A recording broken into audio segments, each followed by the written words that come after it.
दोस्तों, आपको अगर सी टेट परीक्षा से डर लग रहा है, यदि आपको लग रहा है कि हमने पढ़ाई को कम करके रखा है, तो आप सभी को 7 टिप्स फॉलो करने पड़ेंगे। हमारे वर्षों का अनुभव आपको इस परीक्षा में टॉप कराएगा। हम 3 मुद्दों पर बात करेंगे और 7 ऐसे मूल मंत्र बताएंगे जो एग्जाम धुआं धुआं हो जाएगा। देखिए, कौन सा विकल्प सी टेट परीक्षा में चुनना है जो एग्जाम क्वालिफाई हो जाए। टैग वर्ड से अगर टैग वर्ड कुछ हम बता देंगे जिसमें आप सही अगर आप देख लोगे 30 मिनट में ही आधे से ज्यादा पेपर आप सॉल्व कर लेंगे। कम समय में अधिक नंबर कैसे प्राप्त करें। देखिए, डिप्रेशन पहली बात, हर बच्चों में के अंदर एक समस्या आ जाती है कि वो बच्चा तनाव ले लेता है, परेशान हो जाता है, कुंठाग्रसित हो जाता है। ये नहीं लेना है। आप सभी को 7 टिप्स बताने से पहले मैं बता दूं कि 150 नंबर का पेपर होता है। 75 के 75 कॉन्सेप्ट वाले प्रश्न आते हैं, 75 पेडागोजिकल कॉन्सेप्ट आते हैं। ठीक है ना। तो चलिए हम टिप्स नंबर फर्स्ट पर आते हैं। बहुत ध्यान से समझने की जरूरत है। देखिएगा, आप सभी को टिप्स बताने से पहले हम टैग वर्ड्स भी बताएंगे। टिप्स में देखिएगा 7 ऐसे टिप्स हमने लिए हैं जो कहीं ना कहीं सीटेट एग्जाम को खत्म करेंगे, पूरी तरीके से उसका खात्मा करेंगे। ध्यान से देखिएगा कि अगर आप परेशानी में है, एग्जाम हॉल में है और ऑनलाइन पेपर में बैठे हुए हैं, ऑनलाइन पेपर दे रहे हैं, दे रही हैं, समझिएगा, बड़ा आंसर आपको चुनना है। याद रहे कि वो आंसर पॉजिटिव हो। आप परेशान है कि क्वेश्चन आ ही नहीं रहा है। ऐसे कम से कम 50 से 60 प्रश्न होते हैं जो बच्चे को ये परेशान करते हैं कि अरे इनमें आंसर क्या होगा, ए होगा, बी होगा, सी होगा, डी होगा। उस समय असमंजस की प्रक्रिया में आपको ये रूल फॉलो करना है कि बड़ा आंसर आपको चुन लेना है, बट कंडीशन ये है कि वो आंसर पॉजिटिव होना चाहिए और पॉजिटिव क्वेश्चन पूछा जाना चाहिए। अब आइए देखिएगा किस तरीके से 70% पेपर आप इन टैग वर्ड से यहाँ पर सॉल्व कर सकते हो या कर सकती हो। देखिए कितना आसान है। टैग वर्ड से कैसे आप सॉल्व करेंगे 70% पेपर, तो देखिए मैं बताता हूँ। अगर क्वेश्चन में पॉजिटिव और निगेटिव शब्दों का अगर आप खेल समझ गई तो पेपर सॉल्व हो जाएगा बहुत आसानी से। और ये भी अभी बताएंगे कि कौन सा आपको ऑप्शन चुनना है। देखिएगा, पॉजिटिव और निगेटिव क्या होता है। जब भी दोस्तों आपसे कोई क्वेश्चन पॉजिटिव में पूछा जाए तो पॉजिटिव में पॉजिटिव आंसर लगाना है। माइंड में पहले से ही सेट कर लेना है कि अगर क्वेश्चन पॉजिटिव हमसे पूछा जाएगा तो हम पॉजिटिव वाले ऑप्शन को लगाएंगे।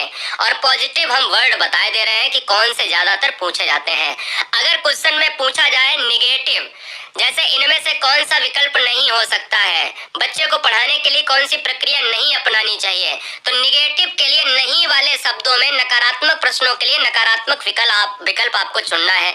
ये नकारात्मक और सकारात्मक विकल्प क्या होते हैं अब मैं आपको बताता हूँ। जैसे अगर प्रश्न सकारात्मक पूछा जाए, पॉजिटिव पूछा जाए, तो उसमें सबसे ज्यादा आंसर आपको ऑप्शंस में क्या लगाने हैं, चर्चा अवसर, यानी बच्चे को अवसर दीजिए, बच्चे को चर्चा में शामिल कीजिए। ये वाला अगर दिख जाए तुरंत आंख बंद करके लगा दीजिएगा। याद रहे कि क्वेश्चन पॉजिटिव में पूछा जाए, बच्चे को प्रोत्साहित कीजिए या प्रोत्साहन देना तुरंत ठोक दीजिएगा अगर ये मिल जाए। बच्चा कोई समस्या कर रहा है, शोर मचा रहा है क्लास में, तो कारण का पता लगाइए, बच्चे को मारना नहीं है। पॉजिटिव में पूछा जाए ये वाला ऑप्शन तुरंत ठोक दीजिएगा। सृजनात्मकता वाला आंसर तुरंत ठोक दीजिएगा। बच्चा क्रिएटिव है, बच्चा सृजनशील है, सृजनात्मक से जुड़ा हुआ ऑप्शन ठोक दीजिएगा। गतिविधि अर्थपूर्ण अधिगम, दोस्तों ये भी ऑप्शन एग्जाम में 4 से 5 क्वेश्चन में आता है। अब याद रखिएगा निगेटिव में क्या है कि अगर निगेटिव में पूछा जाए कि कौन सा ऑप्शन नहीं हो सकता है, केवल मात्र और ही, ध्यान दीजिए बहुत इंपॉर्टेंट है दोस्तों, केवल मात्र ही, ये इनमें से कौन सा नहीं होगा, ये कह देगा केवल यही होना चाहिए, मात्र ये होना चाहिए, यही होना चाहिए, तो ये वाले ऑप्शंस आपको क्लिक कर देने हैं।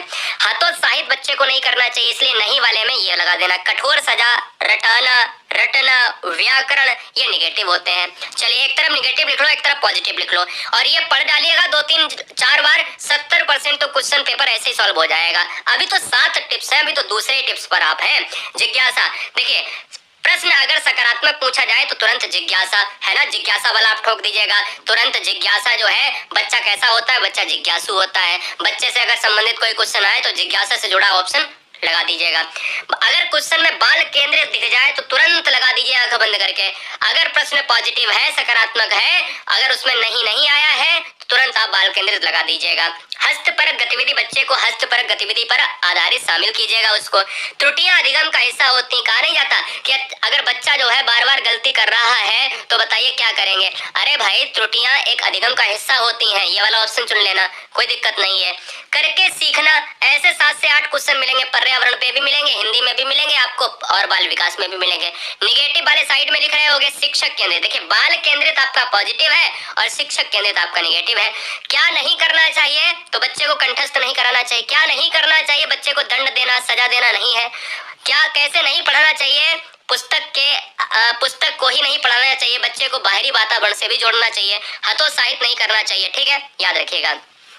और लास्ट स्लाइड में हम टिप्स 2 में हम कुछ और बता देते हैं, फिर चलेंगे टिप्स 3 पर, जो है बहुत ही जबरदस्त तरीके से हम अभी इस पर क्वेश्चन भी कर लेंगे एक। ठीक है, तो चलिए देखिएगा, यहाँ पर क्या है, बच्चे को दैनिक जीवन से जोड़ना। क्वेश्चन में 2 से 3 क्वेश्चन ऐसा ही मिल जाएगा, 100% मिल जाएगा। समावेशी शिक्षा वाला क्वेश्चन 1 नहीं 2 नहीं बल्कि 3 से 4 मिलेंगे। ऑप्शंस में आ जाए समावेशी शिक्षा और सकारात्मक है तो समावेशी शिक्षा से जुड़ा हुआ सकारात्मक ऑप्शन आपको चुन लेना है। विभिन्न संदर्भों में भाषा का प्रयोग करना, ये वाला 3 से 4 क्वेश्चन आपको मिलेगा। तुरंत आपको देखना है ये वाला क्वेश्चन जो है, ऑप्शंस अगर मिल जाए तुरंत मार देना, जबकि याद रहे कंडीशन ये है कि प्रश्न सकारात्मक होना चाहिए। दृश्य श्रव्य सामग्री, बच्चे को कैसे आप पढ़ाएंगे? दृश्य श्रव्य सामग्री आ रहा तो इससे बढ़िया पेडागोजी का ऑप्शन नहीं हो सकता है। विविध गतिविधियां अगर आप क्लासरूम में करा रहे हो, करके सिखा रहे हो, हस्तपरक गतिविधियां करा रहे हो, तो इससे अच्छा आंसर हो ही नहीं सकता है। ये टैग वर्ड्स हैं, ध्यान दीजिएगा। निगेटिव में क्या होगा? निष्क्रिय, तो यहाँ सक्रिय हो जाएगा। उच्च शिक्षा की बात करेंगे, ग्रेडिंग अंक की बात करें, बच्चे को कभी उच्च शिक्षा की तरफ नहीं ले जाना है। बच्चा जो कर रहा है उस समय उसकी शिक्षा दीजिएगा। ग्रेडिंग अंक के आधार पर बच्चों को विभाजित नहीं करना है। लैंगिक असमता, कभी भी बॉय और गर्ल में अंतर नहीं करना है कि बच्चे को एक संगीत के लिए, लड़की को संगीत के लिए तैयार करो और लड़के को वो बनाओ। बराबर का हिस्सा होना चाहिए, लड़कियों को लड़के को बराबर का हिस्सा देना है। लड़कियां क्या गणित में कमजोर होती हैं, लड़के ठीक होते हैं, तो तुरंत लैंगिक असमता वाला तुरंत ऑप्शन ठोक दीजिएगा। व्याख्यान या व्याख्या करना, ये अगर आ जाए तो ये निगेटिव होता है, तो नहीं वाले में निगेटिव ऑप्शन लगाना है और सही वाले में, सकारात्मक वाले में आपको पॉजिटिव आंसर लगाना है। टिप्स नंबर 3 देखिएगा, बच्चे को सम्मान देना है आपको। अगर आपको सीटेट एग्जाम पास करना है तो बच्चे को आपको क्या करना है? सम्मान देना है। समझो बच्चा भगवान है, समझो बच्चा भगवान है। कैसे? अगर आपने ये 2 पॉइंट अगर आपने टिप्स नंबर 3 में सीख लिए, देखिए अगर आपको सब्सक्राइब करना है या नहीं करना ये कोई मैटर नहीं करता है। यदि आपको सिलेक्शन लेना है तो जरूर हमारे साथ पढ़ें। क्वेश्चन आपके सामने अगर आ जाए कि एक बच्चा क्लासरूम में शोर मचा रहा है, आप शिक्षक के नाते क्या करेंगे? आप शिक्षिका के नाते क्या करेंगी? आप उसे दंडित करेंगे, उसको क्लास से बाहर कर देंगे, शोर मचाने का कारण जानेंगे, उसके माता पिता को स्कूल में बुलाएंगे। तो कभी भी दोस्तों आप बच्चे को दंडित नहीं कर सकते, क्योंकि हमने क्या कहा है? बच्चा भगवान है। बच्चे को आपको सम्मान देना है कि हे प्रभु, आप कितना भी शोर मचाओ, कितना भी उद्दंडता आप कर लो, लेकिन हम लोग, हमारे जमाने में क्या होता था कि हम लोग कूट दिए जाते थे, है ना? याद है ना आप सभी को? आपको खुद ही पता होगा। तो यहाँ पर क्या है? बच्चे को मारना नहीं है, कभी भी बच्चे को मारना नहीं है। माता पिता का कोई काम नहीं है, क्योंकि एक शिक्षक और शिक्षिका पढ़ा रही तो वही कंट्रोल करेगा या करेगी। शोर मचाने का कारण जानेंगे, इससे बेस्ट आंसर नहीं होगा। कभी भी बच्चे को बाहर नहीं निकालना है, कभी भी बच्चे को दंडित नहीं करना है, कभी भी बच्चे को मुर्गा नहीं बनाना है, कभी भी बच्चे को कुछ भी नहीं करना है।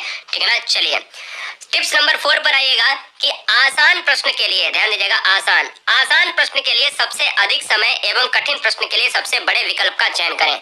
याद रहे सीटेट एग्जाम में विकल्प कौन सा चुनना है, इस पर हम आने वाले 1-2 फैक्ट आपको बताने वाले हैं कि आसान प्रश्न के लिए सबसे अधिक समय आपको देना है। अब आप कहोगे ये सर कौन सा सिस्टम है जो आप बता रहे हो, ये तो कैसे, ये कैसे सटीक बैठ रहा है सीटेट में? अरे आसान प्रश्न को आप जिस समय पेपर देके आते हो, आती हो, उस समय घर में आने के बाद आपको पता चलता है कि अरे ये क्वेश्चन कैसे गलत हो गया। तो ऐसे क्वेश्चन आपके कितने होते हैं? लगभग 8 से 9 प्रश्न, 9 से 10 प्रश्न होते हैं जो आसान आप गलत करके आते हो, आती हो। ये नहीं करना है। आसान प्रश्न अगर आपने 8, 9, 10 और कर दिए तो लाखों की रेस में आप पीछे हो चुके हैं पहले से ही। सिंपल सी बात। आसान प्रश्न के लिए आपको सबसे अधिक समय देना है और कठिन प्रश्न है उसके लिए आपको एक ही ट्रिक इस्तेमाल करनी है कि पॉजिटिव के लिए सबसे बड़ा आंसर चयन करना है और निगेटिव के लिए उसके निगेटिव के हिसाब से सबसे बड़ा आंसर चुनना है। तो सीटेट में एक बड़ा अच्छी प्रक्रिया है कि बड़े आंसर में 90% देखा जाता है कि विकल्प सही है। बड़े आंसर की बात करें उसमें भी कंडीशन हम आपको टिप्स नंबर फर्स्ट में बता चुके हैं कि जो बड़ा आंसर होगा वो सकारात्मक तौर से होना चाहिए। टिप्स 5 में ये है कि भैया हमारा जो मूल मंत्र 5 नंबर का है वो क्या है, ये बहुत अच्छी तरीके से आपको एग्जाम को पास कराने में मदद करेगा। कैसे कि उपरोक्त सभी वाला विकल्प आपको चुन लेना है या ए बी दोनों वाला विकल्प आपको चुन लेना है। उपरोक्त सभी या ए बी दोनों विकल्प जैसे ऑप्शन को आपको चुनना है अधिक मात्रा में। याद ये रहे आपको कि जैसे अगर ए ऑप्शन में दिया है, बी ऑप्शन में दिया है, सी ऑप्शन में दिया है, डी ऑप्शन में दिया है, तो ए कोई स्टेटमेंट दिया, बी कोई दिया है, तो सी में दिया है कि ए बी दोनों होने चाहिए तो वो चुन लीजिएगा, या नीचे दिया गया सभी तो सभी चुन लीजिएगा। ये 90 से 99% अभी तक देखा गया है सीटेट परीक्षा में उपरोक्त सभी या ए बी दोनों जैसे विकल्प को ज्यादातर माना गया है। तो उस समय पहले तो आपको ये कंडीशन याद रखनी है कि हमें कॉन्सेप्ट अगर क्लियर है तो हमारा आंसर क्लियर हो जाएगा। अगर हमें नहीं आ रहा है, पढ़ाई कम करके रखी है, उस परिस्थिति में हमको ये टिप्स नंबर 5 जो है बहुत अच्छे से चुनना है। टिप्स नंबर 6, प्रश्न के विकल्पों को करने से पहले देखें कि कौन सा ऑप्शन नहीं हो सकता है। मतलब नहीं हो सकने का मतलब है कि ए विकल्प है, बी विकल्प है, सी विकल्प है, डी विकल्प है, 4 ऑप्शन दिए हैं तो ये देखिएगा कि हमें ऑप्शन मारने से पहले हमें जल्दबाजी नहीं करनी है। हमें क्वेश्चन करने के लिए जरूरी नहीं कि हमने पढ़ाई बहुत अच्छे से करी हो, हमें ये भी आना चाहिए कि थोड़ी बहुत अगर हमने पढ़ाई करके रखी है और ये पता है कि ये नहीं हो सकता है। ध्यान दीजिएगा, अगर हमें प्रश्न का आंसर नहीं पता है कोई दिक्कत नहीं, अगर हमें ये पता है कि कौन सा आंसर नहीं हो सकता, मेरी बात ध्यान से सुनो, कि अगर मुझे ये नहीं पता है कि प्रश्न का आंसर क्या है, लेकिन ये अगर पता चल जाए कि कौन सा नहीं होगा, तो मुझे पता है कि डी भी नहीं होगा, ए भी नहीं होगा, बी भी नहीं होगा, अरे जब ये नहीं होंगे तो ये तो पक्का होगा, है ना। तो ऐसे ही आपके 20 से 25 क्वेश्चन ऐसे सॉल्व हो जाते हैं। तो कभी भी तुक्का लगाने से पहले ये जरूर करें ट्राई कि उस क्वेश्चन को देखें और ये देखें कि ए होगा या नहीं होगा तो कट कर दो। 4 विकल्प में अगर 3 विकल्प आपने कट कर दिया, 2 ही कर दिए तो बचा 50-50, या तो ए होगा या तो बी होगा, और 3 कर दिए तो 100% आंसर सही हो जाएगा। 7वां देखिएगा, सभी गद्य पद्य के प्रश्न करते समय ध्यान रहे कि पैसेज से ही उत्तर ढूंढकर टिक करें। क्या याद रखना है, गद्य पद्य वाले से आपको अगर दोनों लैंग्वेज में देखा जाए तो 15 से 20 क्वेश्चन आपको देखने को मिल जाते हैं, कभी कभी 25 क्वेश्चन देखने को मिल जाते हैं। तो ऐसे 15 से 25 क्वेश्चन आपको फ्री में मिलते हैं, 15 से 25 क्वेश्चन आपको फ्री में मिल जाते हैं कभी कभी। कि गद्य पद्य में बच्चा क्या गलती करता है कि गद्य पद्य में अगर गलती कर रहे हो तो ये तो बहुत गलत बात है। गद्य पद्य में आपको क्या करना है कि पैसेज से ही आपको नकल मार के आंसर करना है। अपना दिमाग अगर आपने लगा दिया तो तुरंत आंसर गलत होगा। तो ज्यादा जो है चालाक और ज्यादा ब्रिलियंट ना बने वहां पर, ठीक है ना, ज्यादा पढ़ाकू बनने की कोशिश गद्य पद्य में कतई ना करें। गद्य पद्य में वही आंसर लगाएं जो क्वेश्चन के पैसेज में, जो पैसेज में दिया है और उसी के हिसाब से क्वेश्चन में करना है। क्वेश्चन उठाओ और पैसेज से मैच कर लो, आंसर टिक कर दो, बस इतना काम करना है। चाहे इंग्लिश करो, चाहे आप हिंदी करो या संस्कृत में भी आ रहा है, कहीं भी आप पैसेज कर रहे हो, क्लियर है, ये दिमाग में बैठा लीजिएगा। वीडियो को पहली बार वॉच कर रहे हैं तो वीडियो को, चैनल को सब्सक्राइब करें। ये वीडियो अपने मित्रों में, अपने दोस्तों में जरूर शेयर करें कि ये वीडियो आप सभी तक पहुंचनी चाहिए, हर बच्चे तक पहुंचनी चाहिए, क्योंकि हर बच्चा इम्पोर्टेंट है। कहीं ना कहीं किसी का भला होना जरूरी है, किसी बहन का भला होना जरूरी है, जो गृहिणी दिन रात लगी रहती है उसके लिए भला होना जरूरी